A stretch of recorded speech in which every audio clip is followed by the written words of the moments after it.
Kalau dia salah yang ibu cerita namanya fitnah. Tidak ada jalan. Ayuhibbu ahadukum, kata Allah, sukakah kamu memakan bangkai sesamamu manusia? Maka berhenti cerita kejelekan orang. Jadi gimana solusinya, Ustaz? Ketika datang orang cerita, Bu, katanya, na'udzubillah min zalik, kita berlindung kepada Allah dari keburukan itu, Bu. Belum tentu suami kita lebih baik dari dia. Berhenti itu. Cuma kan enggak kita. Memang. Enggak tahu persoalan. Biar enggak tahu persoalan. Ikut campur. Ibu kalau suka ikut campur bikin urusannya ibu, nanti takdirnya seperti tauge. Tahu tauge? Tahu tauge?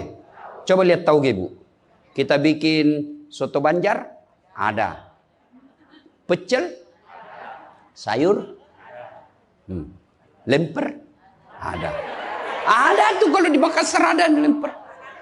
Ayo, maka karena dia selalu ikut campur, Allah takdirkan semua tauge bengkok. Dan ada yang lurus toh? Maka kalau ada ibu-ibu majelis begini kumpul, teriaki saja, pagi-pagi toge nih ya. Ini penyakit perempuan. Maka ini gunanya kita peringati maulid supaya ibu-ibu pulang berhenti cerita kejelekan orang. Tidak ada gunanya, menghabiskan amal-amal kita. Nabi pernah kumpul para sahabat dan bertanya, atadruna manil muflis? Saudara-saudara sekalian, kau tahu siapa yang bangkrut nanti di akhirat? Mereka tidak sholat ya Rasul, dia sholat. Yang tidak puasa ya Rasul, dia puasa. Yang tidak haji ya Rasul, dia haji. Yang tidak bayar zakat ya Rasul, dia zakat sedekah.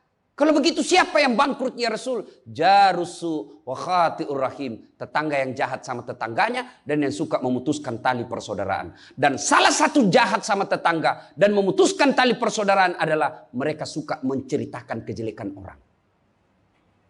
Adakah orang yang senang dicerita kejelekannya? Ada? Ada? Ada, Ibu? Lalu untuk apa kita cerita orang?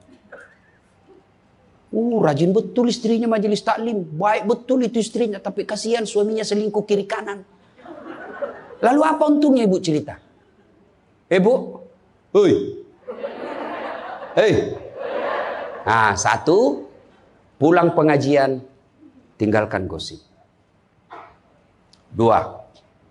Rasulullah setelah menikah dengan Khadijah. Usia 40 tahun. Nabi dilantik menjadi Rasul. Pulanglah beliau 3 hari 3 malam di atas Gua Hira. Pulang menggigil. Dia ketuk pintu. Masuklah Nabi. Kedinginan. Lalu Nabi berkata, istriku selimuti saya. Saya kedinginan. Kira-kira kalau ibu-ibu apa jawaban ibu? 3 hari 3 malam suami tidak ada kabar. Di WhatsApp tidak dibaca. Di telepon di reject. Tiba-tiba datang kedinginan, Bu. Selimuti saya, Bu. Apa jawaban ibu? Apa ibu selimuti? Enggak, diinterogasinya suaminya. Mana HP-mu? Dari mana kau ini kedinginan? Iya toh? Tapi Khadijah tidak. Khadijah tidak pernah sangka buruk kepada suaminya. Apa kata Khadijah? Sami'na wa ata'na. Hikmah yang kedua buat ibu-ibu, sangka baiklah kepada suami. Demi Allah, tidak ada kebahagiaan rumah tangga yang dipenuhi dengan sangka buruk. Ibu mau bahagia dengan suami? Mau? Hilangkan sakwa sangka, hilangkan sangka buruk. Telepon suami tidak dijawab pagi-pagi, sangka baik. Oh, berarti suami saya lagi sholat duha. 1 jam kemudian ditelepon, belum dijawab juga. Oh, berarti suamiku lagi meeting dengan gubernur. Telepon lagi siang-siang tidak jawab. Oh, berarti suamiku lagi sholat berjamaah di masjid. Sore ditelepon tidak dijawab-jawab. Oh, berarti suamiku dia lupa handphonenya. Tiba-tiba sore masuk WhatsApp teman kita. Saya lihat suamimu bonceng cewek, cantik betul. Oh, berarti suami saya lagi nge-grab.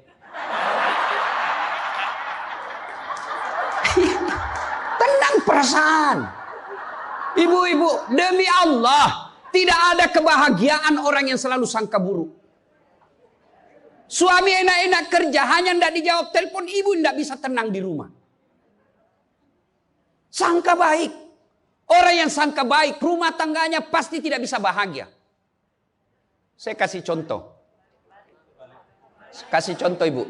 Suami istri 7 tahun tidak punya anak. Di tahun ke-8 dia pergi ke ahli kandungan. Periksa istrinya.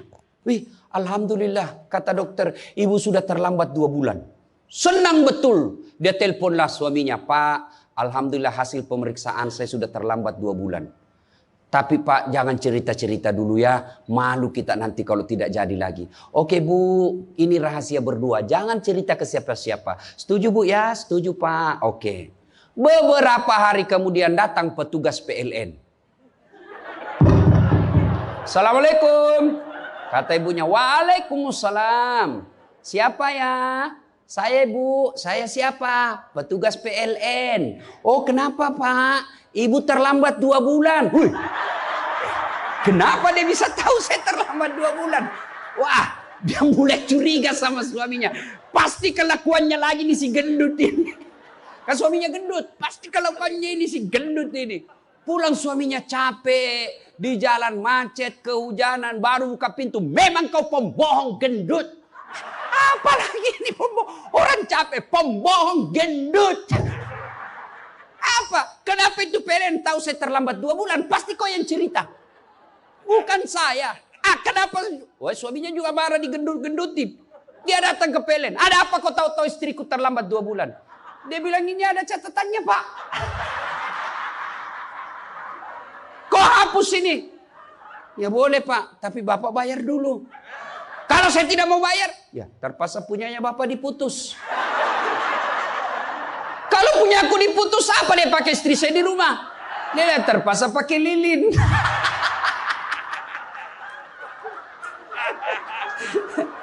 Inilah bahayanya sangka buruk. Bu. Halo Ibu.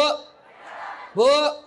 Salatullah salamullah ala toha Rasulillah. Salatullah salamullah ala Yasin Habibillah. Oleh-oleh kedua pulang maulid, hilangkan sangka buruk. Tidak ada kebahagiaan orang sangka buruk. Begitu juga kepada pimpinan kita. Kok saya dimutasi? Sangka baik. Saya tadinya kok kepala dinas menjadi staf ahli. Berarti Bapak dianggap ahli. Ini staf ahli kan enak. Ahli yang tidak ada stafnya. Sangka baik. Oh berarti Pak Gubernur merasa saya perlu istirahat, banyak berpikir. Sangka baik. Jangan pernah sangka buruk. Tidak ada kebahagiaan orang yang sangka buruk. Sangka baik. Saya dalam hidup saya, betapa banyak Allah kasih pelajaran. Saya baru tahu maksud Allah yang baik setelah beberapa saat berlalu. Begitu ada kejadian sangka baik saja, tunggu akan muncul. Oh ini maknanya ini. Tamat SMA kan saya daftar polisi Bu. Tentara. Akabri. Begitu tes fisik, tidak lulus. Kenapa? Ceper. Tidak cukup tinggiku Bu.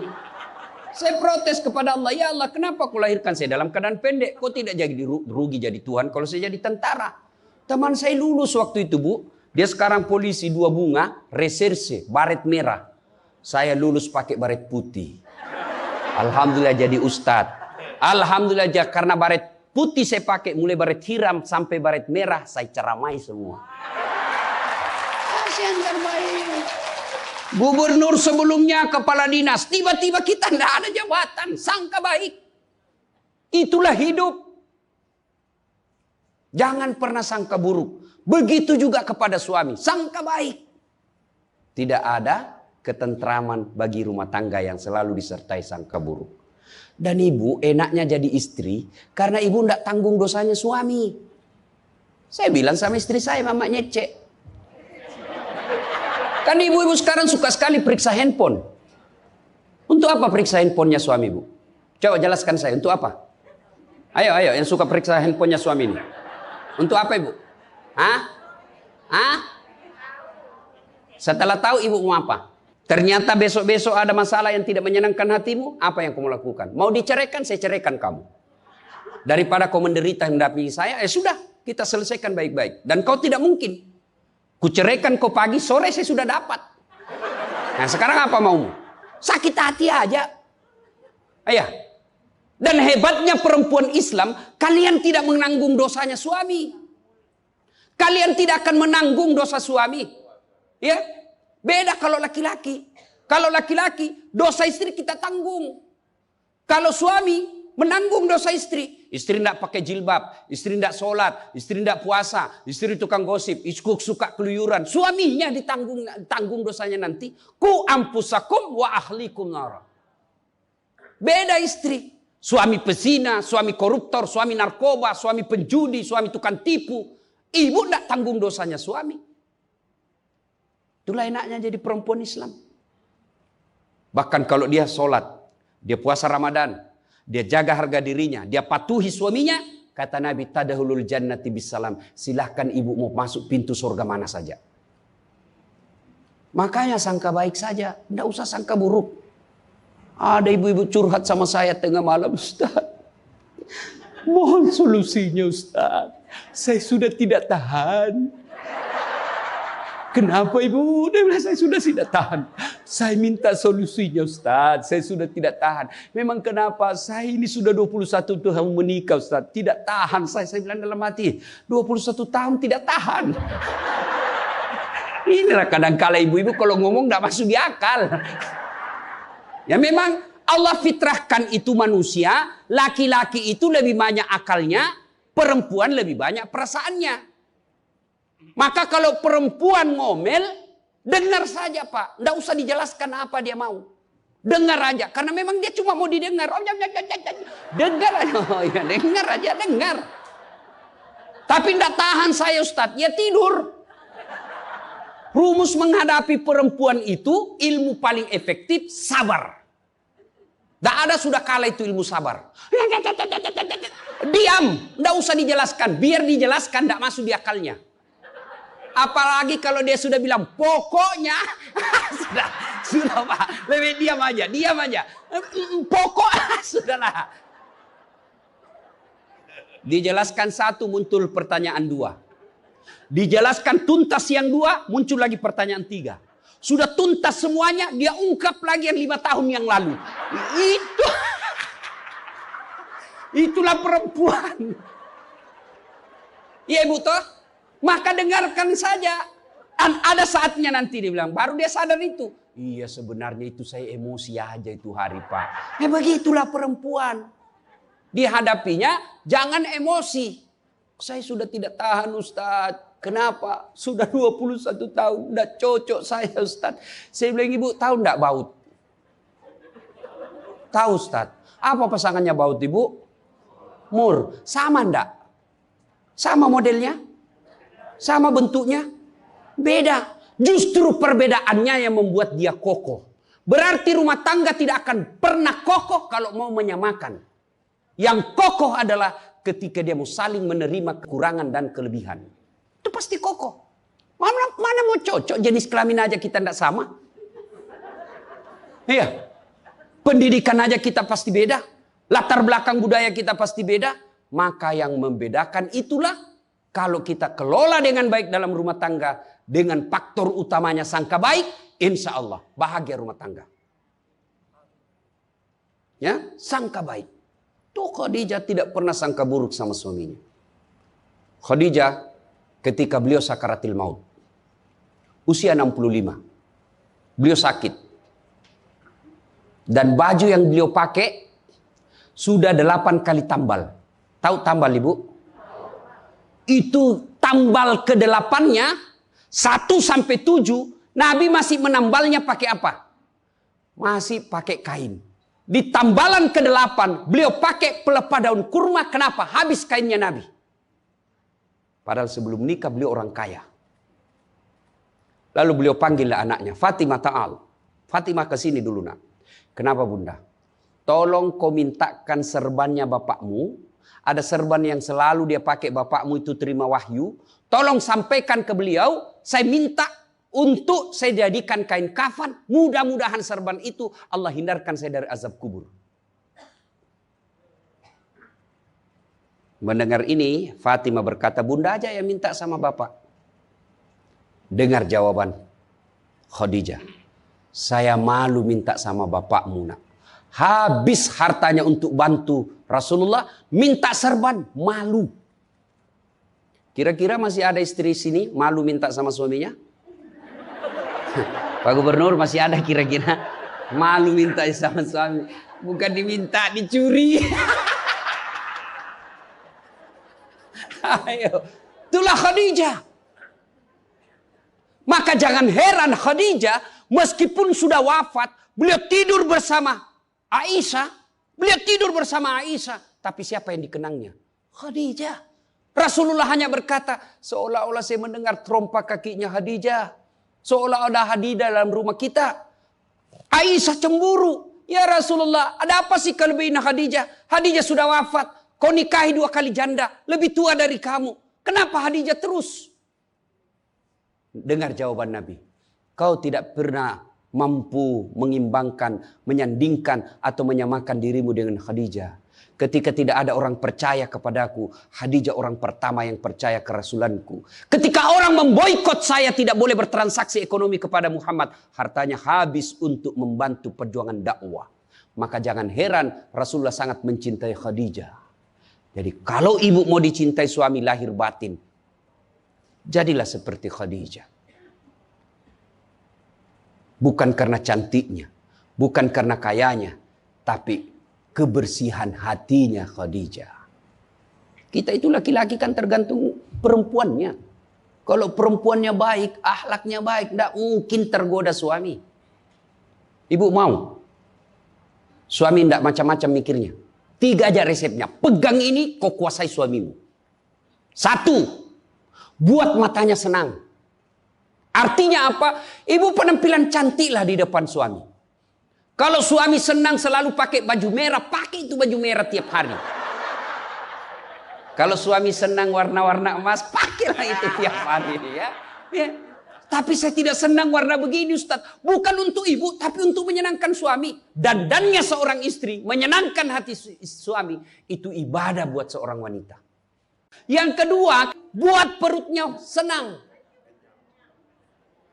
Bagaimana caranya? Bikinlah masakan kesenangan suami.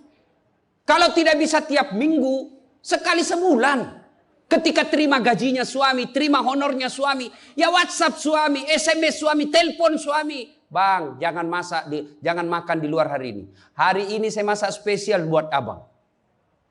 Masakan kesenangan saya sudah siapkan di rumah bang. Aman bang, jangan makan di luar. Ini hari spesial buat abang. Senang kita jadi suami. Itu saya kalau terima SMS WhatsApp begitu, mamanya di rumah dia goreng baru dia kirim. Rasanya kita mau cepat pulang. Ibu pernah WhatsApp suaminya begitu? Paling di WhatsApp, bang jangan lupa singgah beli telur. Bang habis gas.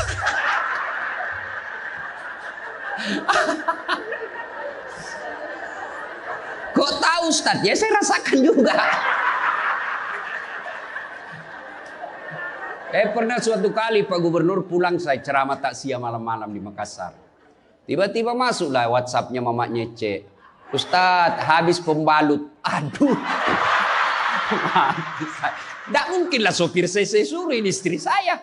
Sudahlah saya singgah, saya berdoa mudah-mudahan tidak ada yang kenal saya. Begitu saya bayar ada ibu-ibu datang. Iya Ustaz beli pembalut. Saya jengkel langsung saya balik. Biar daripada saya melahirkan udah. Tenang perasaan. Mungkin ego kita ini buat kita juga laki-laki. Ya. Kadangkala ego naik. Masa saya eselon. Masa saya kepala dinas. Masa singgah beli pembalut. Jangan lihat eselonnya. Pakai ilmunya Umar bin Khattab. Umar bin Khattab. Ada sahabat yang selalu mau datang. Mau laporkan istrinya. Kenapa istrinya suka ngomel. Maka dia berharap Umar panggil istrinya supaya dinasehatin. Begitu dekat dengan Umar bin Khattab, dekat dari rumahnya Umar, dilihatnya Umar juga dimarahi sama istrinya. Balik dia bilang, Pak Umar aja dimarahin. Balik besok ketemu, ya Amirul Mukminin, presiden lah waktu itu. Saya lihat kemarin Anda istri ngomel-ngomel, Anda senyum saja. Dengar ini jawaban bapak-bapak ini, para pejabat nih yang hadir. Dengar apa jawaban Umar. Begitulah cara saya berterima kasih kepada istriku yang telah hamil, melahirkan dan menyusui anak saya. Coba, hilang itu emosi Pak, hilang itu harga diri. Kalau kita sudah ingat bagaimana susahnya itu ibu melahirkan, hamil. Masih ingat ibu-ibu waktu hamil? Masih? Ada ndak enaknya itu orang hamil? Untung saya ndak pernah hamil. Oh, coba ibu-ibu kalau hamil, jalan aja setengah mati. Aduh, sudah mau mau duduk aja, mana ada ibu hamil langsung duduk aja. Udah standar samping dulu itu kasihan. Iya ibu, ya benar. Kalau kita laki-laki paling ngidam. Ustaz, apa doanya berhenti ngidam istri? Ngidam apa istrimu? Nanti dia bisa tidur kalau dilihat saya di atas lemari Pak Ustaz. Jadi kalau istrinya mau tidur jam 10, setengah 10 sudah naik di atas lemari. Saya berarti kau dongo-dongo itu dikasih kerja di konsumsi. Yang kedua kata Umar, begitulah cara saya berterima kasih kepada istriku yang telah melahirkan anak saya. Masih ingat waktu melahirkan? Masih? Ada ndak ibu-ibu melahirkan senyum? Ada? Mentang-mentang istri gubernur keluar sayang. Setengah mati juga biar istri gubernur. Nggak ada. Itulah susahnya jadi perempuan. Maka ketika suami disuruh sama istri, bayangkan sulitnya melahirkan. Yang ketiga kata Umar, begitu cara saya berterima kasih yang telah menyusui anak saya. Masih ingat waktu menyusui? Masih? Terutama waktu tumbuh giginya.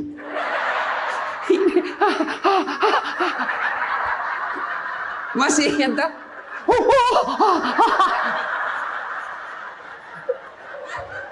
Untuk saya tidak pernah rasakan. Kalau digigit kan mana dia ditinju nanya, kok gigit saya? Tidak. Dia usah lepas nak. Iya ibu? Iya. Iya. Iya. Siang anaknya, malam.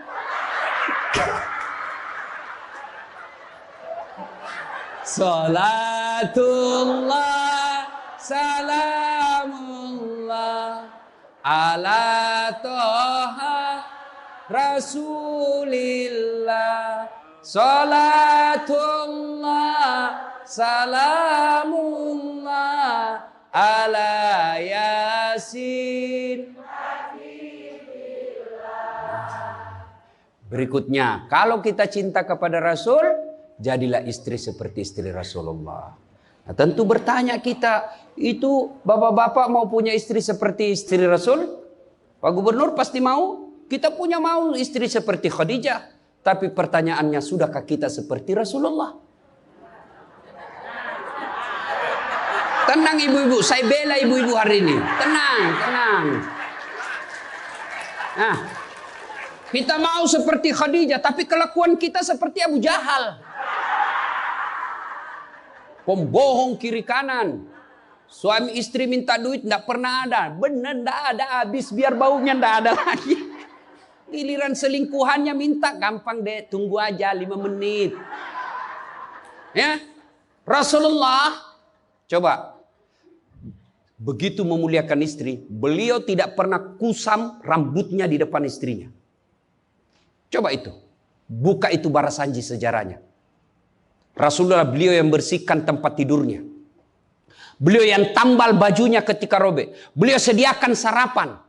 Itu Rasul, manusia pilihan. Namanya selalu digandengkan dengan namanya Allah. Tidak malu, bahkan rela ikhlas membantu pekerjaan rumah tangga istrinya. Untuk meringankan kerjaan istri. Kita baru Satpol PP. Satpol PP. Apa Satpol PP? Polisi setengah. Baru pegawai honor, macam-macam ceritanya. Tidak ada kehinaan bagi laki-laki yang memuliakan istrinya. Tidak ada kehinaan suami yang membantu pekerjaan istrinya.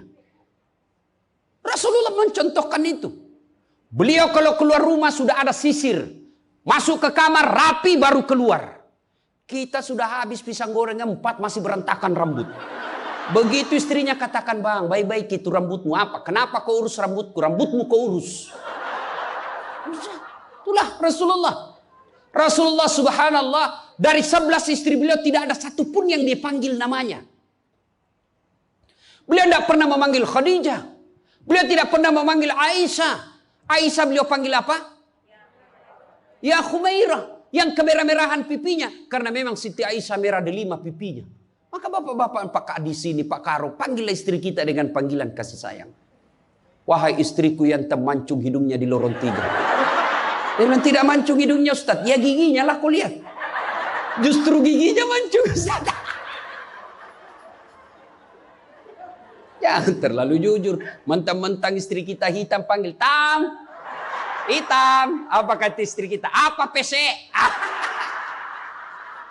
Masa suami istri? Katanya Islam itu agama yang paling paripurna. Kok kita saling PC hitam? Ya, Rasulullah beliau kalau minum bersama istri beliau, kalau beliau minum gini. Bismillahirrahmanirrahim. Hebatnya Rasul, kalau beliau minum 1 teguk dikasih lagi istrinya. Minum lagi. Kasih lagi istrinya. Hebatnya bekas bibirnya Aisyah itu yang diminum oleh Rasulullah. Bekas bibirnya Aisyah. Masya Allah. Coba kalau kita Pak Kadis. Istri, bekas bibir istri. Bau betul mulutmu.